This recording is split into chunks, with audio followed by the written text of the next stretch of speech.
Donald Trump has realized that the war in Ukraine is more complicated than he thought. What tactics will he choose now? And will the sleeping American leader be able to solve anything?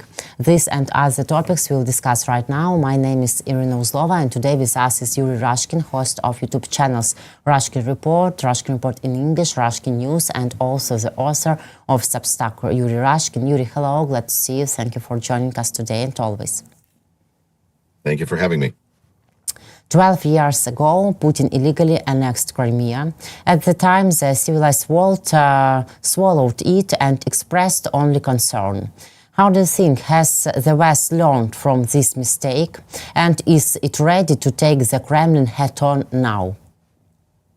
I think probably the most important lesson to me that should be taken away by anybody from the last 12 years is the inconsistency of American policy, because we have some presidents that have diametrically different points of view and policies than other president who's been president twice in the last 12 years, significantly affecting the outcome of what happened in Ukraine and what's going on in Ukraine, and national security and world security. So I think that speaks to the general inconsistency that is driven by the fact that in the United States, being a two-party system, even though there's other parties, but you have two parties and one of them combines everything from the right onto the center somewhere, and the other one combines everything from the left onto the center. And we have just these really incompatible points of view that are clashing into each other more and more with every election. And the world pays the price. In that instance, I guess from that point of view, it's important to acknowledge what has occurred 12 years ago, because United States did not stand up for Ukraine. Ukraine was being challenged by its own revolutionary uprising. And as a result, Russia used its opportunity. As one comparison I heard that made sense to me is when your neighbor's fire is of house is on fire, and then somebody runs in and grabs the dresser and runs out. Well, you won't be needing this anymore. Well, I think what actually Maidan has showed is that was a rebirth for Ukrainian nation and the Ukrainian state and Ukrainian identity. And everything that has followed after that in the last 12 years. And it's important to acknowledge 12 years, because when I talk about it, when other people talk about it, there's this always desire to say the war. 4 years, but really the war has been going on for 12 years, since 2014, and I think Ukrainians are very, very clear about knowing the distinction. And with all of that, watching this, I see how West has grown up and matured, and will never be mature enough at this pace to handle Putin the way West prefers to handle Putin. It's just not the kind of challenge that today's West is able to handle, because we want to do things peacefully, we want to do things nice, we want to do things with sanctions, with pressures, but even NATO is a defense alliance. And what we're dealing with is a threat. Russia is a threat to Ukraine, and it's a threat to all of its neighbors. First of all, because Russian president has this crazy idea that it's his job to restore the Soviet Union, at least in scope and size, and terrorist influence all over the world. And that means that as long as the countries surrounding Russia, that used to be former republics in particular, don't start working together in terms of taking on this threat in a proactive way, taking advantage of the opportunity that Russia has been tremendously weakened over the last 12 years of constant war that's not been only affecting Ukraine, but has also been affecting Russia. Yes, there's people who will say, Moscow still parties, lights are on, and life is great. but they know it's on borrowed time. I think they know how things are going in a wrong direction simply because of the scope of the celebration of Chinese New Year in Moscow this year, which is now, I understand, the biggest holiday over there. So, hello, China. And so this war has been absolutely affecting both Ukraine and Russia.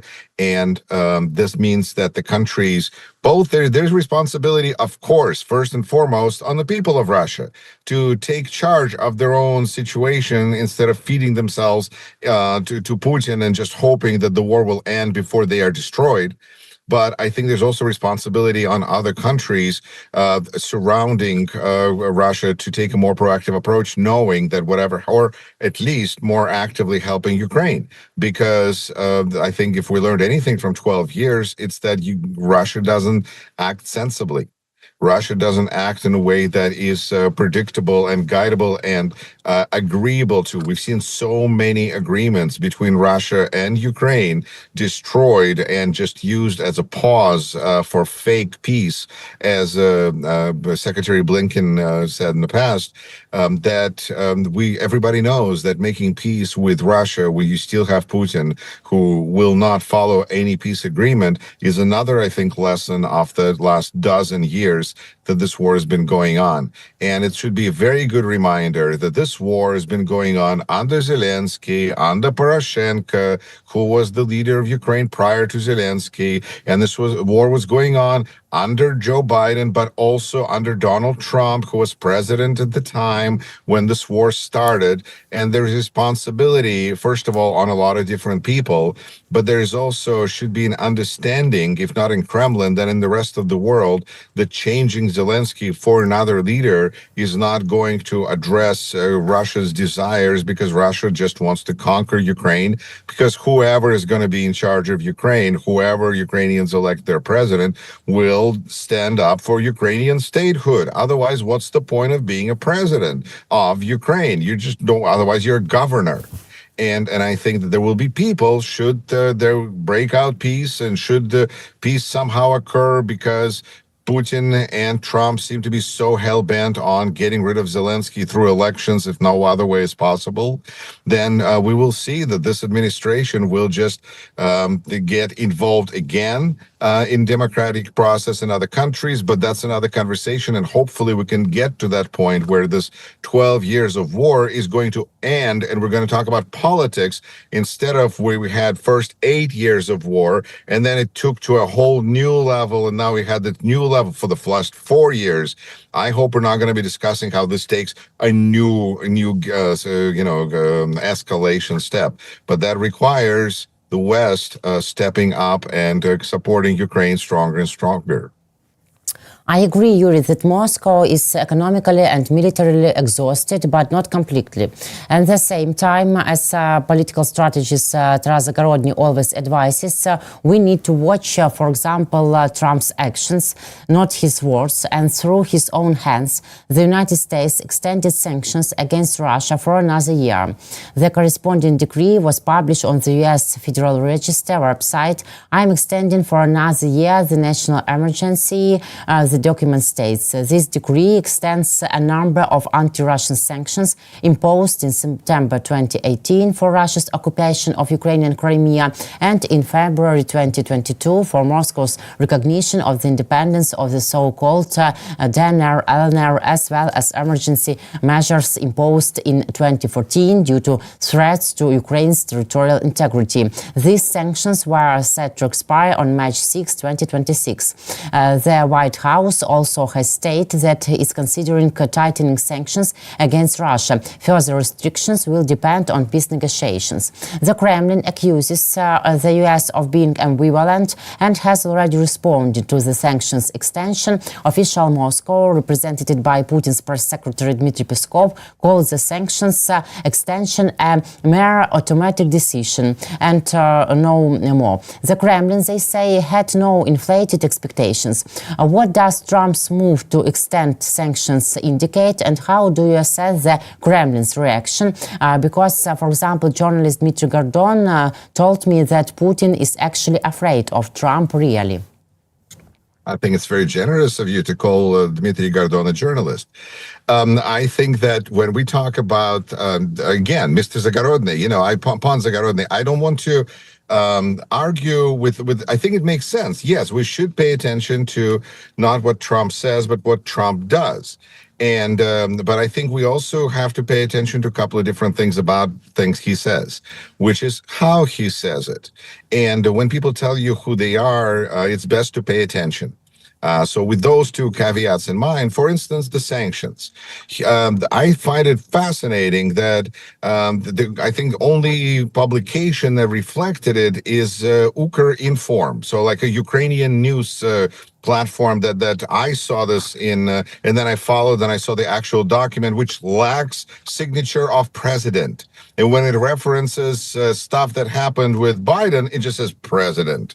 So we know that this was done kind of in the dark of the night without trying to publicize this in any way, but yet it still was renewed. What's going on? And I think that to Trump, if we presume that Trump and Putin are basically functioning by the same set of rules and guidelines and approaches, sanctions are leverage. And they are the pieces on the board that he can at any point take away, but he can leave them there because he understands, if we look at it jokingly, that Putin will never call Trump again if there's no sanctions. So to make sure that Putin keeps calling Trump, you got to have some sanctions. But at the same time, we see that the process is hollowed out. We see the enforcement mechanism is lacking. We see waivers, which means money can be paid for some waivers, or, there's opportunities to go around sanctions, but yet they provide Trump with useful leverage. And it's important when we consider what's going on that there's a story in New York Times the other day that highlights how a friend of Don Jr. is now exploring possibility of working energy development with the Russian side because, sanctions are going to end at some point. So they are making plans for the future, even though they did renew it. So we have to keep in mind that they're using this as leverage, but with the opportunity, with a plan to give it, to eventually get rid of sanctions, because that's just a negotiation tool for a better deal for Trump. And when we look at Kremlin reaction, what were they upset about there? Peskov said that it was only automatic decision about sanctions. It was automatic decision, but we know that Trump does not like things that are automatic. That's actually the beautiful thing that would have been really nice if there were more things that were automatic. That's really nice. Like sanctions, it would be nice if they were automatic. Military consequences for violation of airspace would be nice if that was automatic. Unfortunately, it's not. And unfortunately, we see that very little is automatic, but we see that some things are almost anonymous. And that's where that sanctions document of page and a half of text, mostly listing numbers and saying what president and dates, is what we're going to get. I think that's the kind of pressure that Trump is just willing to apply to Russia. I'm glad that there is something, but I guess if in his position, you got to have something. Otherwise, you got nothing. At the same time, Donald Trump admitted that it didn't work out in 24 hours, as the war in Ukraine turned out to be more difficult than he expected. Trump shared his incredible and obvious conclusions during the first meeting of his toy institution, the Board of Peace, which took place yesterday in Washington and brought together the leaders of about 20 of the world's least powerful countries, during which Trump successfully got a couple of hours of sleep. We are in the first year, which is apparently unparalleled in our country, because we are ended 8 wars, mentioned Trump, and I think the 9th is still ahead. It turned out to be more difficult, recognized him. I just thought it would be the easiest. In war, you never know what will be easy and what won't. So, but if Trump had put pressure on Putin, more pressure, everything would have been much easier. I feel that the Board of Peace idea is looking kind of dead because Trump showed up. Nobody wanted to televise it.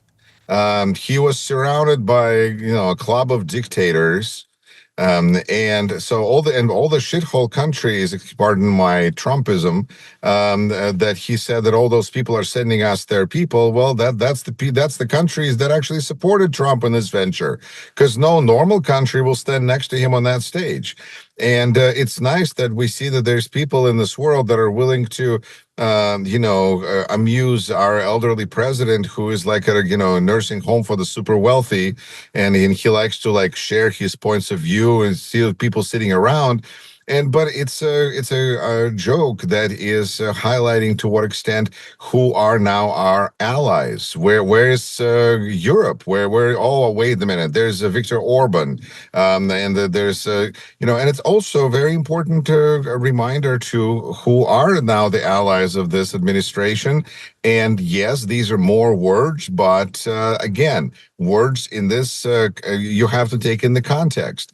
If Donald Trump likes to fall asleep to people praising him, that's fantastic. That's an interesting point of view, because sometimes falling in front of a TV that talks about you is not enough. You got to have like live people gather, and then maybe this is the quality of his sleep dramatically improves at that point. Maybe that's one of those narcissistic things that is just the next thing. You should gather important people who will tell you how great you are while you're sleeping. But that's our president, and it's important to see that he was dismissed by so many people. And it's also important to see that he's discussing issues not in the through United Nations format, but through his club of dictators. Had he been younger, this would have been much more dangerous. But considering what a gigantic failure this president his policies have been on any number of levels, I feel like we're approaching a level of almost nuclear war, unless he falls asleep and just doesn't wake up. And knowing this president, it will probably occur on live TV. But really, this institution, Board of Peace, is like a very, very big joke. We cannot explain for what is the main aim of this new Trump story, really. It is a good question, because I think it's clearer what we're going to do with Iran than what is the point of the Board of Peace. Because when we're looking at all the, okay, it's originally for Gaza, but it has already seems to have far superseded Gaza, although that's still part of it. And I guess, what do boards do in Trump's mind? Boards raise money. And maybe just the board itself is raising money for Trump, because $1 billion, wow, that's some good money for Belarus. But I think that this is just a toy that this president has created for himself, and it shows who is willing to play his games, because these are people. This is a totally different administration, where they take things like human rights and kick them to the curb. If they take human dignity and they kick it out, and they arrest it and they deport it, because what they're looking for is this is the club that this administration belongs in. And it's a very clear message to American voters as well, who are looking at this for 5 seconds as they think about what's going on, who are our allies and not, and what happened. And I think this is going to be great footage before elections. But also, I think about the fact that the Soviet Union had a board of peace, or some very similar, that Stalin started, and was quite active, and they regularly found that Brezhnev was the biggest defender of peace in the world. And then when Soviet Union fell apart, this whole thing, the board of peace of Soviet Union fell apart. So I think that this is another institution that is being held together by duct tape of Donald Trump. And when Donald Trump is gone, all these institutions are going to vanish and disappear, because they are not needed to anybody. I've done many different projects on a community level, and you see that if this is a project that other people, that you're only one who is interested in, that if you leave it, the project falls apart. nobody else cares. But if you leave and other people step in and they take it over, that means somebody else needs it. This board of peace looks like nobody needs it except Donald Trump. It doesn't help him with the voters. It doesn't help him with, well, it does help him put money in his pocket, and it does help him with the praise. So on that level, this is just a kind of a narcissistic exercise that unfortunately shows to what extent American voters are willing to tolerate our president acting in this immature, childish manner. Where I don't know, I wouldn't have surprised me if the stage was built out of Legos.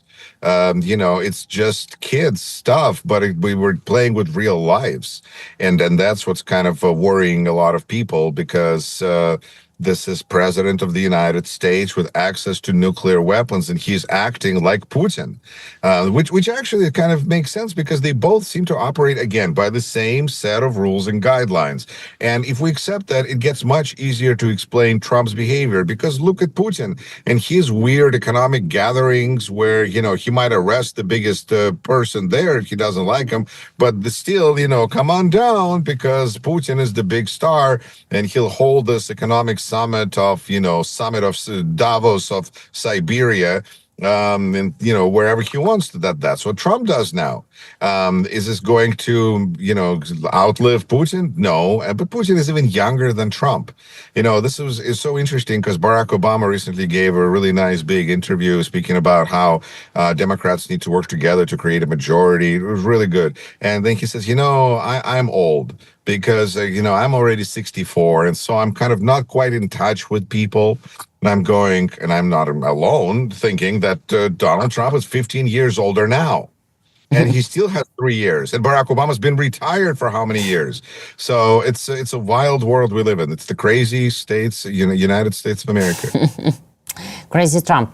And it seems that he created this board of peace for his self-affirmation, something like this. According to Western media reports, Trump has several scenarios on the table regarding Iran. Trump stated that he was considering a limited strike on Iran when asked by a reporter whether he was considering a military option in the absence of an agreement with Tehran. The US president replied, "The most I can say is that I am considering that option." Why is he still hesitating and delaying the process? How do you think? I think at this point, it appears that things are going so poorly for Donald Trump that Iran limited strike on Iran might not solve the problems that he's facing. I think we need to start preparing ourselves for a small nuclear war. Because when we're looking at a president who is failing at everything he touches, and he's just been given another huge defeat called the rejection of his tariff policy, this president will need some serious distraction. And he was hoping to distract the world by, creating peace, arranging for peace between Ukraine and Russia.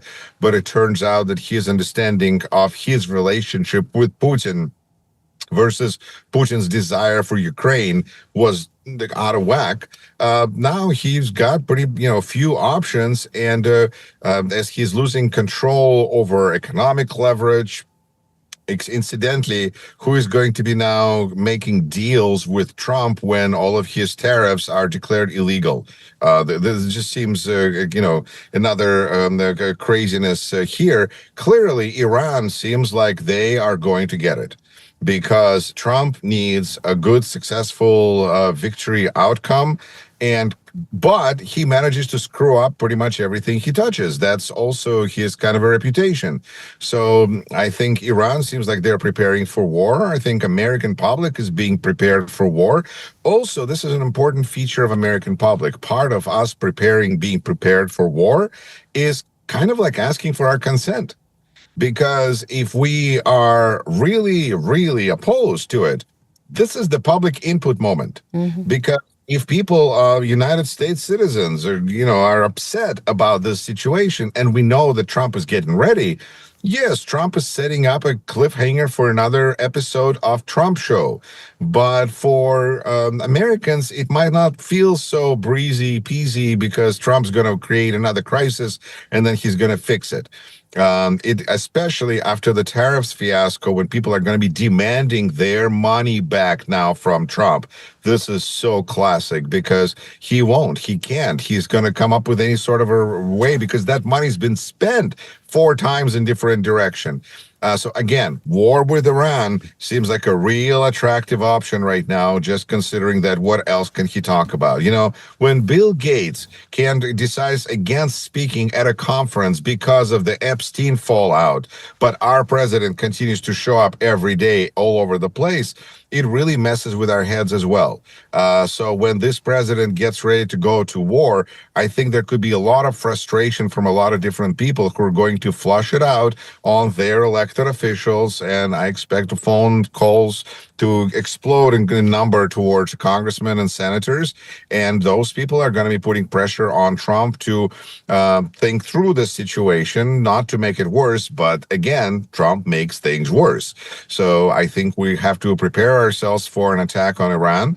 And the one thing that does not seem likely is that there will be boots on the ground. That seems to be something that is not in the interests, in the wheelhouse of this president, who, as we saw after No Kings 2 protest, he would like to fly over, dump, and fly away. So I think that's going to be the model that I'm expecting at this point. Yuri, thank you very much for this conversation, for your thoughts. See you next week. Take care. Take care. Yuri Rashkin, host of YouTube channel Rashkin Report in English, Rashkin News. My name is Iryna Uzlova. Guys, thank you for joining and watching us. Subscribe to our YouTube channels and take care.